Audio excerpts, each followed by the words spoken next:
একদা এক ঘন জঙ্গলে থাকত এক দৌড়বাজ খরগোশ আর এক ধীরস্থির কচ্ছপ। খরগোশ খুব দ্রুত দৌড়াতে পারত, আর সে সবসময় নিজেকে নিয়ে গর্ব করত। সুযোগ পেলেই সে কচ্ছপকে উপহাস করত, এ তো ধীরে চলে, কখনো কিছুই করতে পারবে না। কচ্ছপ শান্তভাবে বলল, গতি নয়, ধৈর্যই শেষ পর্যন্ত জিতে যায়।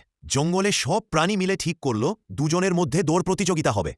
দৌড় শুরু হতে খরগোশ জ্বরের মতো ছুটে গেল, আর কচ্ছপ ধীর গতিতে এগোতে লাগল।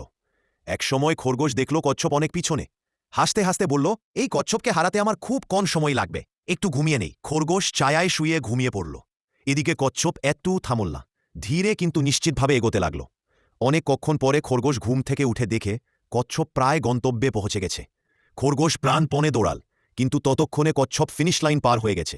প্রাণীরা সবাই চিৎকার করে উঠল, জয় কচ্ছপের। খরগোশ লজ্জায় মাথা নিচু করল।